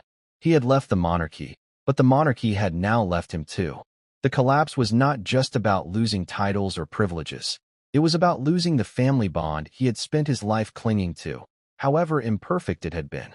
Meghan tried to remind him of the life they were building in America, but Harry could not silence the voice inside him that whispered of the life he had destroyed. The end of this chapter lies in the public glimpses of Harry's collapse. Observers noted his increasingly strained expressions during appearances, the weariness in his voice during interviews, the way his once confident posture seemed to shrink. Behind the polished image, there was a man unraveling. He had fought for independence, but what he received instead was isolation. He had believed he could redefine himself, but instead he had been defined by betrayal. The collapse was not dramatic but quiet, a slow breaking of a man who realized too late that his choices had led him to exile. For Harry, the pain was not just in losing his place within the monarchy, but in realizing that he had lost it by his own hand. The emotional collapse was complete. A prince without a crown, a son without a family, a brother without a bond. And from that moment on, Harry was no longer the boy the world had once adored, but the man history would remember as the one who had betrayed his blood. Meghan's countermove in the wake of Anne's revelation and Harry's emotional collapse was swift, calculated, and deliberate. She understood that narratives define survival in the modern world, and if Harry was unraveling under the weight of his banishment, then she would need to seize control of the story before it consumed them both. Meghan had always been strategic, skilled at turning adversity into opportunity. To her, the backlash from the monarchy and the public was not just a loss, but also a chance to rebuild their image, to present themselves not as betrayers but as victims once again. This countermove was not born of sentimentality, it was born of necessity. Meghan knew that without controlling the narrative, their reputations, finances, and influence would wither away. The beginning of this chapter lies in Meghan's understanding of how to operate in a world defined by media. She had been in Hollywood long enough to know that perception is everything, and she had already proven her ability to orchestrate narratives that captivated global audiences. The Oprah interview, the Netflix documentary, the memoir, each had been carefully staged to maximize impact. Now, with Anne's revelation framing them as blackmailers, Meghan recognized that the time for silence was over. The public would not forgive betrayal unless it could be reframed as something else. She began to shape a countermove that would portray Harry and herself not as manipulators, but as survivors of a ruthless institution determined to silence them. The story had to shift, and Meghan knew exactly how to shift it. Her first countermove was to lean on sympathy. Reports suggested that she encouraged Harry to open up about his mental health struggles in even greater detail, to emphasize the emotional toll of his estrangement. This was not just about healing, it was about strategy. By presenting Harry as broken, vulnerable, and struggling, Meghan hoped to redirect public attention away from the allegations of blackmail and toward the narrative of a man destroyed by a cold and unfeeling family. Meghan positioned herself as his rock, the woman who stood by him when everyone else abandoned him. The story was no longer about betrayal. It was about endurance. The middle of this chapter shows how Meghan expanded the countermove beyond Harry's emotional state and into the realm of media campaigns. Carefully timed interviews, subtle leaks to sympathetic journalists, and appearances at high-profile charity events became the new strategy. Every word was chosen to portray the couple as misunderstood, every appearance designed to elicit sympathy. Meghan's speeches began to emphasize resilience, survival, and justice. She positioned herself as a voice for those who had been silenced, subtly aligning their story with broader social issues. By connecting their struggles to themes of racism, sexism, and mental health, Meghan sought to frame the backlash as part of a larger injustice. In doing so, she hoped to rebuild their base of support, especially in America, where narratives of fighting against oppression resonate deeply. Another element of Meghan's countermove was her direct challenge to the monarchy's credibility. While Anne's reputation for honesty made the revelation devastating, Meghan began to sow seeds of doubt. Through indirect remarks and subtle insinuations, she painted the monarchy as an institution that feared her influence, suggesting that the accusations were exaggerated or even fabricated to discredit her and Harry. By turning the spotlight back onto the monarchy, Meghan hoped to cast the crown as manipulative, vindictive, and desperate to protect itself at any cost. The strategy was clear. If they were going to be accused of betrayal, then they would accuse the monarchy of betrayal in return. The countermove also extended to Meghan's relationship with Hollywood and the media industry. She began leveraging her connections to ensure continued coverage that favored her side of the story. Partnerships, interviews, and whispers of new projects were floated as ways to keep their image alive.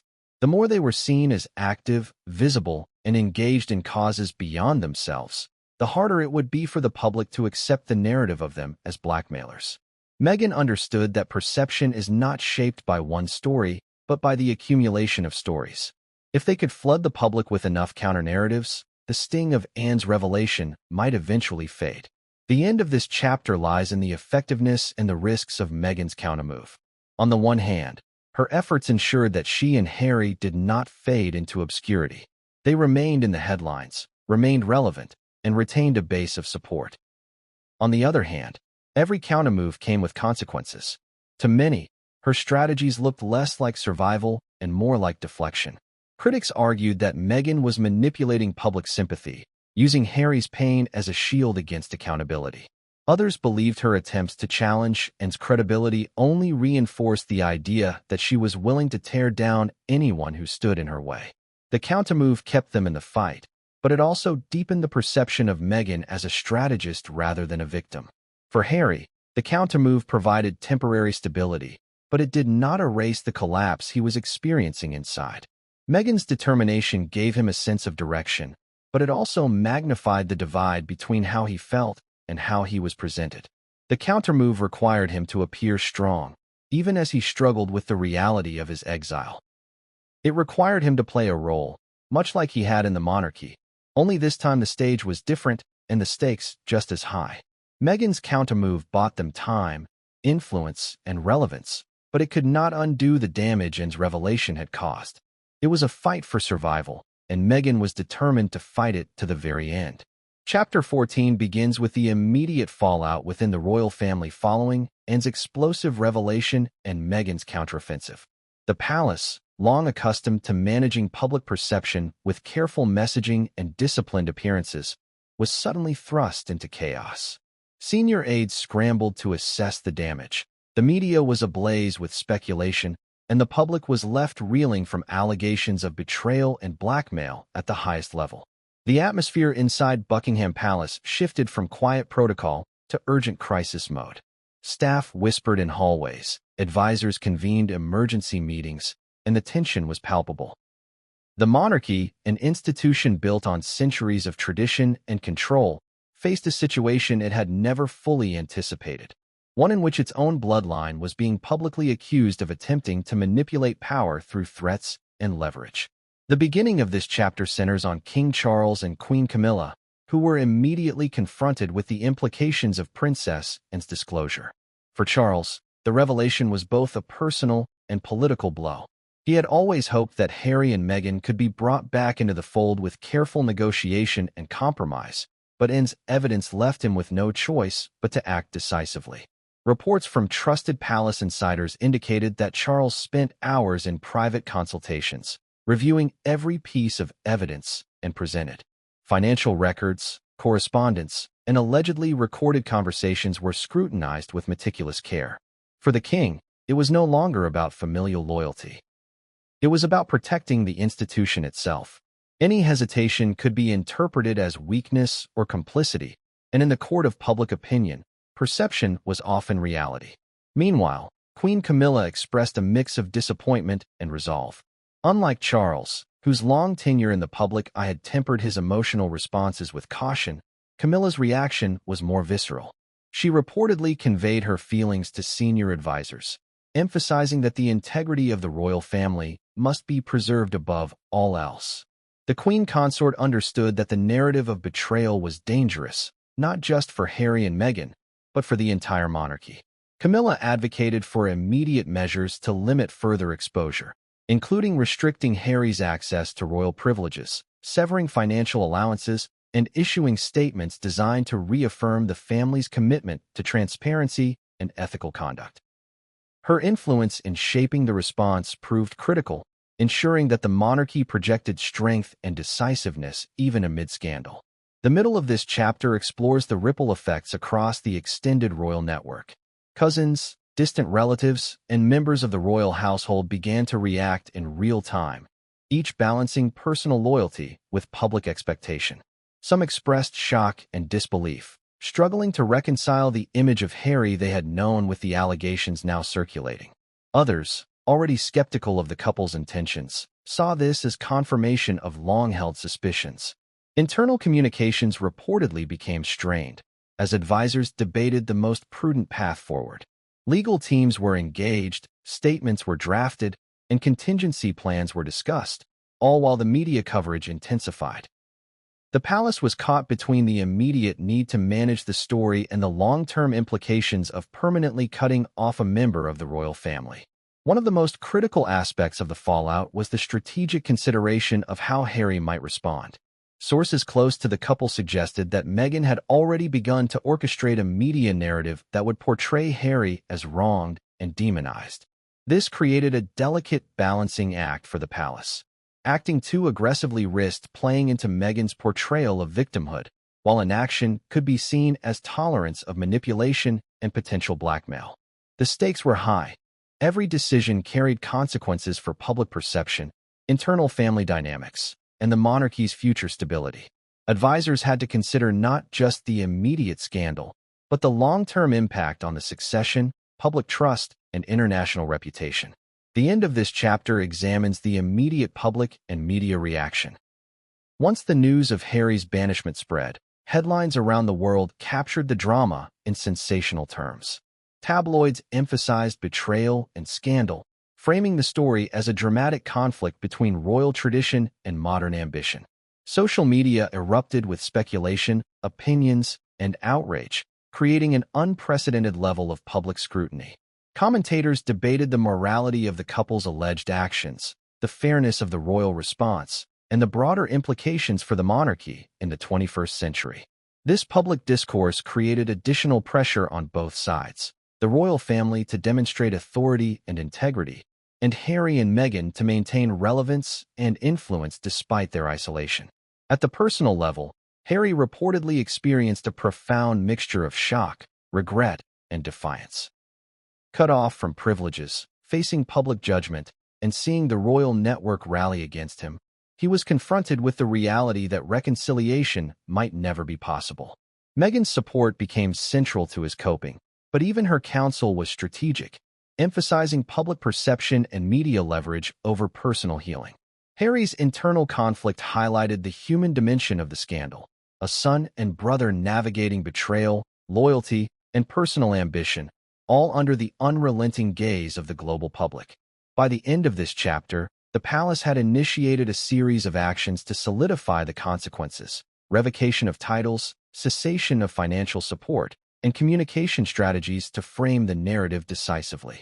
Simultaneously, Meghan's countermoves continued, creating a high-stakes standoff in which public opinion and media framing were as critical as any legal or familial decision.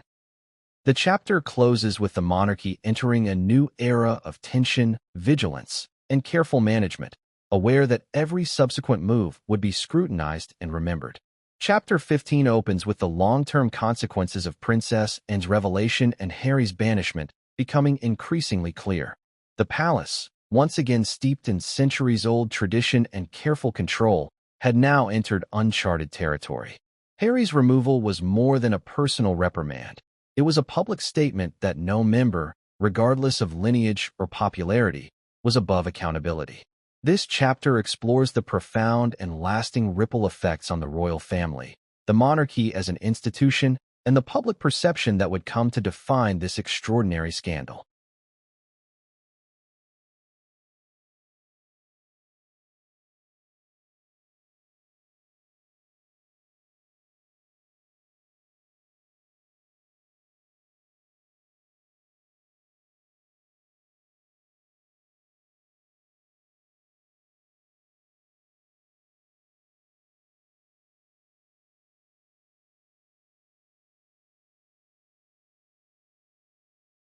The opening focuses on the immediate shift in public sentiment. Social media platforms erupted with commentary and debate, as millions of people around the world weighed in on the royal family's decisive action. Some lauded the monarchy for taking a firm stance, emphasizing the importance of integrity and responsibility even among those closest to the throne. Others sympathized with Harry, framing his banishment as harsh or unfair, often highlighting the couple's prior public struggles and the pressures of living under constant scrutiny. This polarized response created a media environment in which every statement, appearance, and interview could be analyzed for hidden meaning, feeding a cycle of speculation and tension that showed no signs of abating. Analysts noted that such global scrutiny was unprecedented, reflecting both the power and vulnerability of modern monarchy in an age dominated by digital media and instant public feedback. At the family level, the fallout triggered a profound reevaluation of internal dynamics.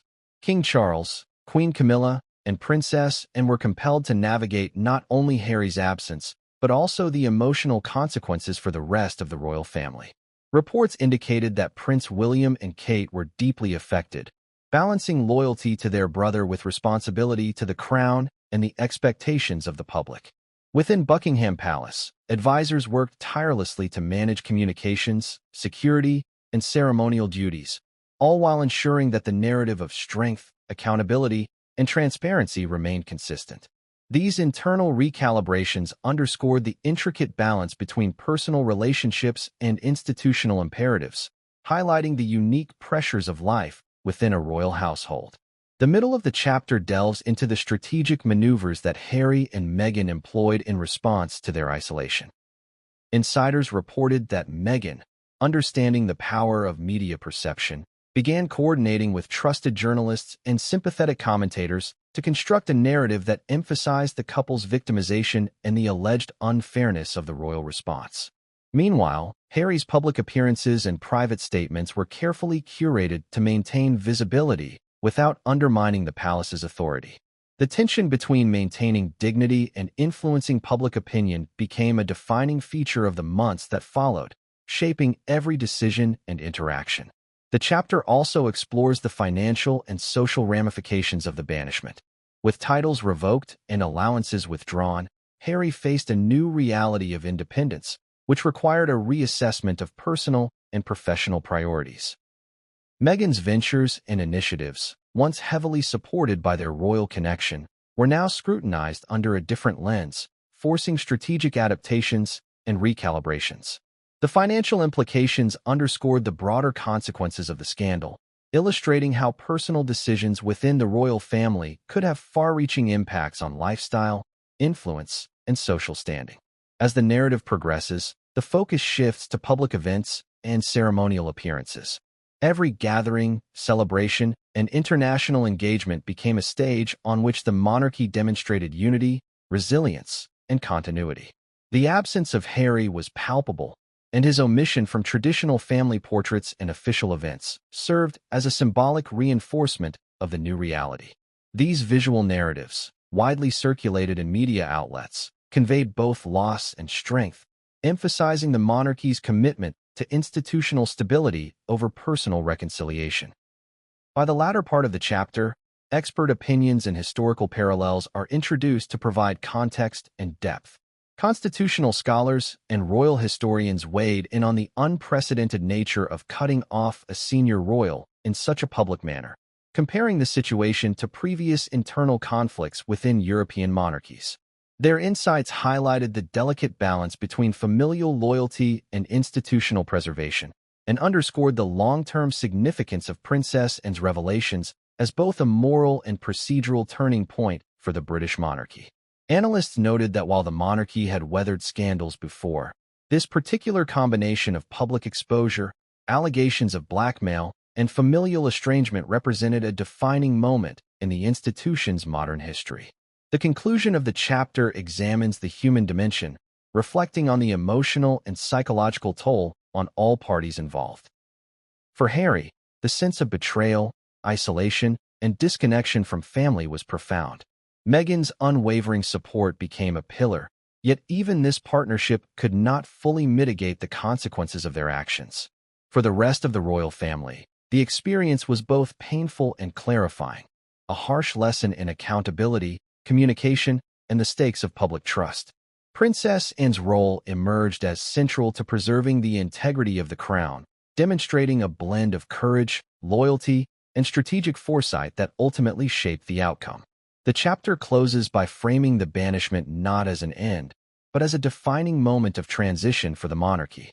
The lessons learned, the reputational recalibrations, and the emotional repercussions set the stage for a new era, one in which the balance between tradition, transparency, and personal accountability would become ever more critical. This final segment leaves the audience with a clear sense of the stakes involved, the enduring impact on individual lives, and the far-reaching consequences for the institution itself, offering both reflection and closure while preserving the dramatic tension of the story. The conclusion begins by returning to the emotional and narrative core of the story, reflecting on the dramatic chain of events that led to Prince Harry's banishment from the royal family. This section provides the audience with a sense of closure while reinforcing the stakes, lessons, and lingering questions that arose throughout the saga. It draws together the personal, institutional, and societal threads of the story, offering a comprehensive perspective on one of the most consequential royal scandals of the modern era. The opening of the conclusion revisits the shocking revelations made by Princess and in their immediate consequences. Her disclosure that Harry and Meghan allegedly engaged in a scheme to leverage hidden royal documents and recordings for titles and financial gain was unprecedented. The audience is reminded of the gravity of this betrayal, not simply as a familial dispute, but as an event that threatened the integrity of the monarchy itself. By framing these actions in terms of their broader impact on tradition, public trust, and national identity, the story underscores the seriousness of the consequences and the necessity of the royal family's decisive response. The introduction of this perspective provides emotional depth, highlighting how personal ambition and familial bonds collided with centuries of institutional expectations. From there, the narrative explores the lasting personal impact on Prince Harry. Removed from the protective and ceremonial sphere of the royal family, Harry's isolation became both a symbolic and practical reality. The conclusion delves into the psychological ramifications. The strain of public scrutiny, the pressure of self-preservation, and the complex emotions that accompany estrangement from one's family. Harry's relationship with Meghan is examined in this context as well. While their bond remained a source of support, it also underscored the challenges of navigating public perception and personal ambition simultaneously. The narrative emphasizes the tension between loyalty and accountability, highlighting the human dimension behind headlines and media speculation. The middle portion of the conclusion shifts focus to the royal family's perspective, emphasizing their efforts to maintain stability and continuity in the wake of the scandal. King Charles and Queen Camilla, alongside Princess and other senior royals, were faced with the dual challenge of protecting the monarchy's reputation and managing deep personal disappointment. This section examines their strategic choices. The communication strategies employed to manage public perception, the careful orchestration of ceremonial appearances, and the measures taken to reinforce the monarchy's commitment to integrity. By exploring the behind-the-scenes decision-making, the narrative underscores the delicate balance required to uphold centuries-old traditions while responding to contemporary crises. Analysts and royal experts are cited to provide credibility and insight, framing these decisions within historical precedent and institutional norms. Next, the conclusion addresses the broader societal and cultural implications of the scandal. Public reaction to Harry's banishment was varied, reflecting complex attitudes toward royalty, celebrity, and accountability. Some segments of society applauded the royal family's decisiveness, viewing it as a necessary step to uphold trust and fairness. Others criticized the severity of the punishment, expressing empathy for Harry and Meghan's perceived struggles with institutional pressure. This segment explores how the events influence conversations around privilege, responsibility, and personal conduct in public life, demonstrating that the repercussions extended far beyond the palace walls. Media analysis, social commentary, and public opinion polls are interwoven to provide a multidimensional view of the impact, reinforcing the relevance and resonance of the story. The narrative then reflects on the symbolic significance of the banishment. Harry's removal serves as a cautionary tale about the consequences of attempting to leverage power and influence for personal gain within tightly structured institutions. It highlights the enduring importance of trust, transparency, and ethical behavior, especially for those in positions of public responsibility. The conclusion emphasizes that while the scandal was deeply personal, its resolution carried lessons for leaders, institutions, and the public alike. By framing the story in this way, the narrative transcends the immediate drama, offering reflections that are both educational and emotionally compelling.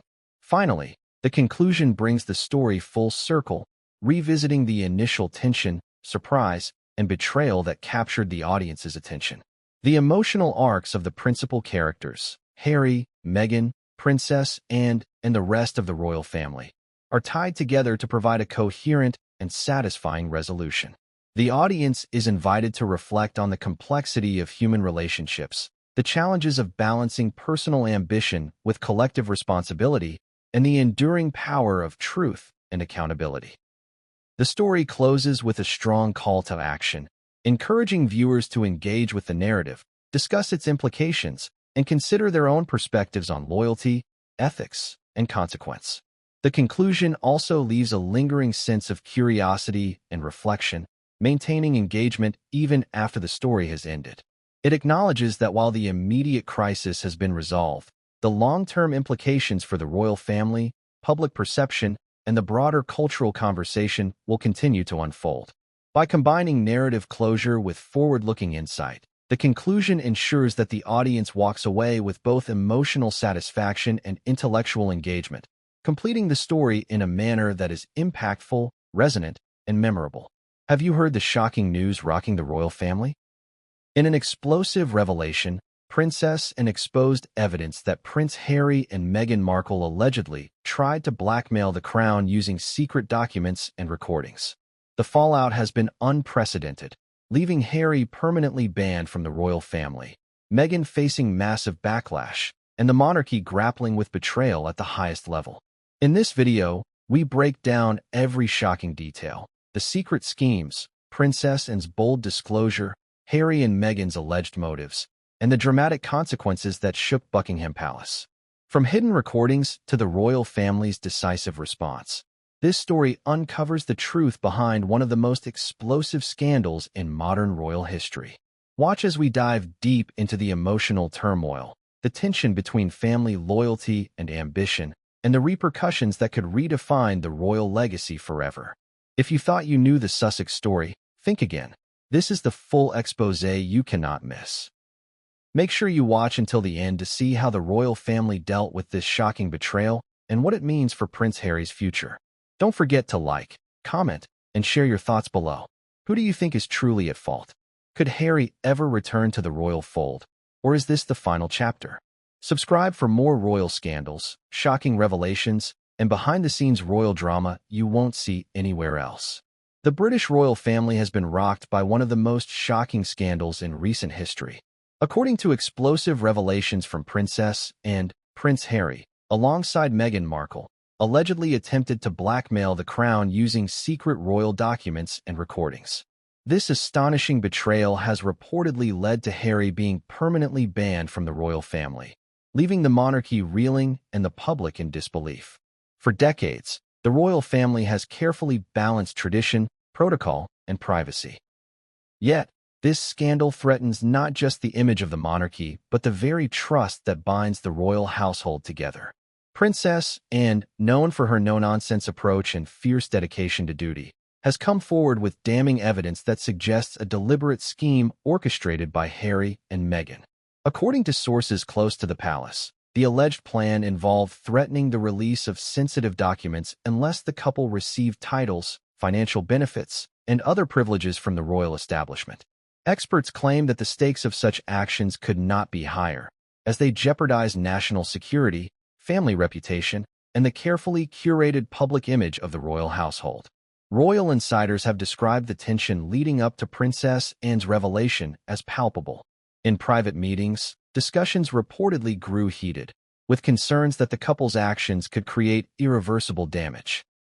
The royal family is said to have been aware of certain pressures and maneuvers, but the confirmation of deliberate blackmail marks a dramatic escalation.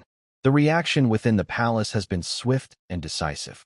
Harry's permanent exclusion from royal duties and privileges reflects the gravity of the alleged betrayal.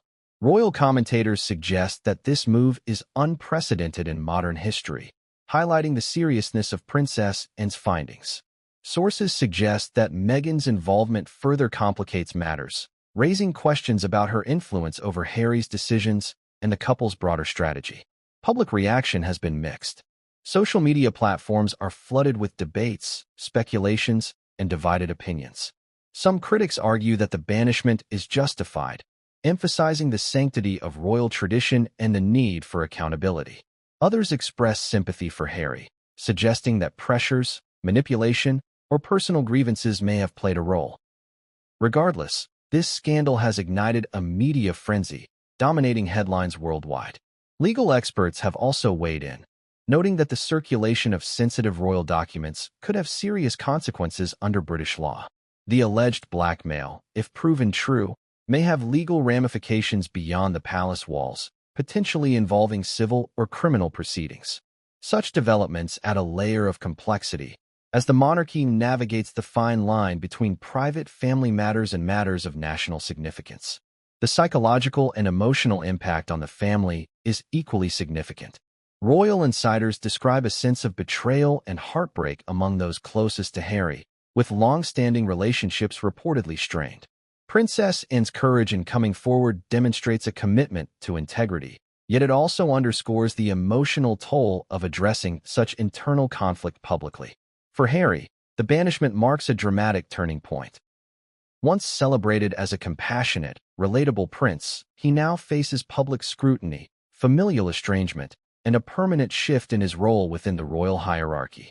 Meghan Markle, meanwhile, remains a central figure in this unfolding narrative, with analysts speculating on the future of her influence and standing both within the family and in public life. This scandal raises broader questions about the evolution of the modern monarchy. How should royal duties, personal ambitions, and public image coexist in an era of constant media attention?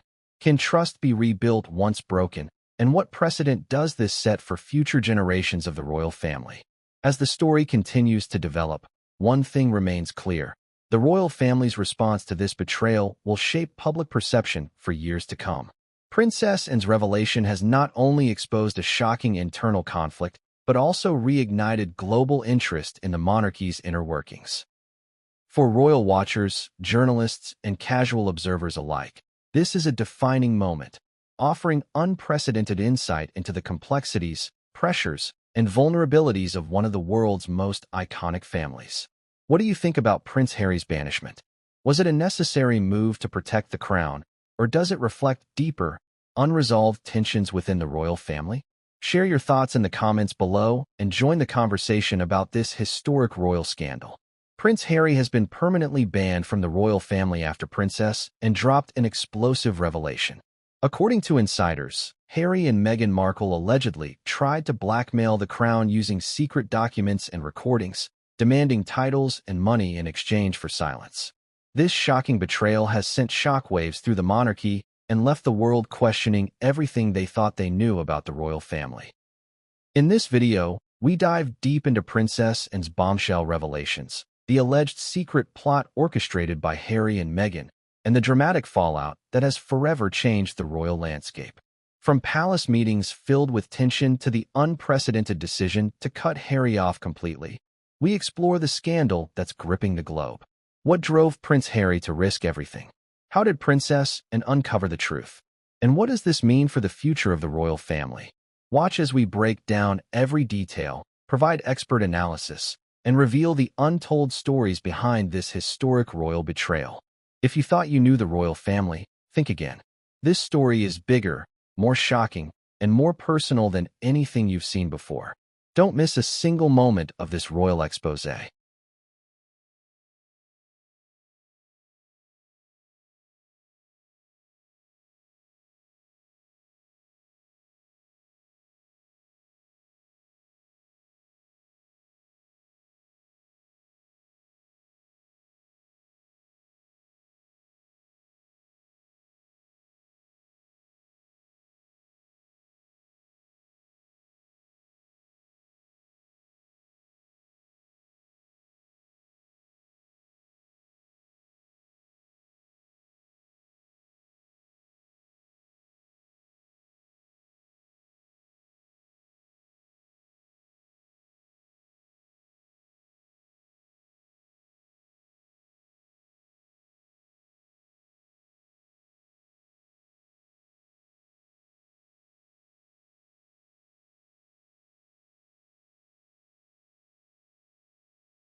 Subscribe for the latest royal revelations, shocking scandals, and insider stories that the tabloids won't tell you. Prince Harry has been permanently cut off from the royal family, and the shocking reason will leave you stunned. Princess and has revealed explosive details about a secret plot allegedly orchestrated by Harry and Meghan Markle to blackmail the crown, demanding titles and money in exchange for silence. In this video, we explore the full story behind this unprecedented royal fallout. From palace meetings filled with tension to the moment and expose the betrayal, you'll see how a family conflict turned into an international scandal. Experts weigh in on the implications, and we break down the dramatic fallout for Harry, Meghan, and the monarchy. What drove Harry and Meghan to risk everything? How did Princess and uncover the truth? And what does this mean for the future of the royal family? Watch as we reveal the untold story, with shocking details and insider perspectives you won't find anywhere else. Subscribe for exclusive royal updates, scandals, and insider stories that tabloids won't tell you. Princess and has dropped a bombshell. Prince Harry and Meghan Markle allegedly plotted against the crown, threatening to release secret documents and recordings unless they receive titles and money. This revelation has rocked the royal family and shocked the world. In this video, we dive deep into Princess Anne's revelations, uncovering the alleged blackmail plot and its consequences. From the tense palace confrontations to Harry and Meghan's dramatic fall from grace, we explore every shocking detail and expert analysis. How did and discover the truth? What secrets were Harry and Meghan hiding? And why did this scandal force the royal family to take unprecedented action? Watch as we uncover the story behind the headlines and reveal what really happened behind palace doors. Subscribe to stay updated on all royal family scandals, shocking revelations, and insider insights. Prince Harry's fall from grace is unlike anything the royal family has ever seen. Princess Anne has uncovered a shocking blackmail scheme allegedly carried out by Harry and Meghan Markle, threatening the crown with secret recordings and documents in exchange for titles and money. This video takes you inside the palace drama, revealing how Princess Anne exposed the plot and the immediate fallout for Harry. We break down the events step by step, explore the reactions of the royal family, and analyze the global implications of this unprecedented scandal. Why did Harry risk everything for this scheme? How did Anne gather evidence and confront him? And what does this mean for the monarchy moving forward? Watch as we uncover the full story with insights, expert opinions, and shocking details you won't want to miss. Subscribe for the latest royal updates, scandalous revelations, and insider stories straight from the palace. The royal family is facing an explosive scandal. Prince Harry and Meghan Markle are accused of attempting to blackmail the crown, threatening to release secret documents and recordings unless they receive titles and money. Princess Anne has revealed the shocking details that have stunned the world.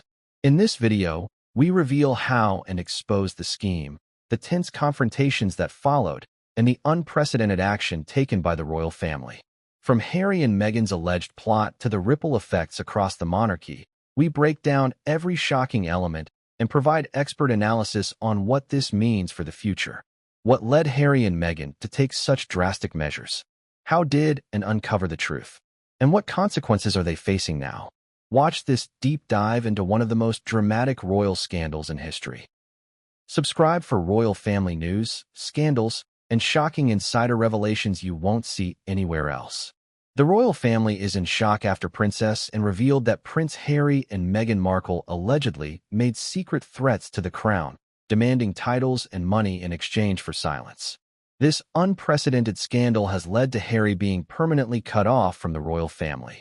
In this video, we dive into the shocking details of Anne's revelations, Harry and Meghan's alleged blackmail plot, and the dramatic fallout. We explore palace confrontations, insider perspectives, and the emotional reactions of those closest to the monarchy. Why did Harry and Meghan risk it all? How did Princess Anne uncover the scheme? And what does this mean for the future of the royal family? Watch as we uncover the truth behind this historic royal scandal, with expert analysis and insider details that you won't find anywhere else. Subscribe to stay updated on the latest royal family scandals, shocking revelations, and palace insider stories.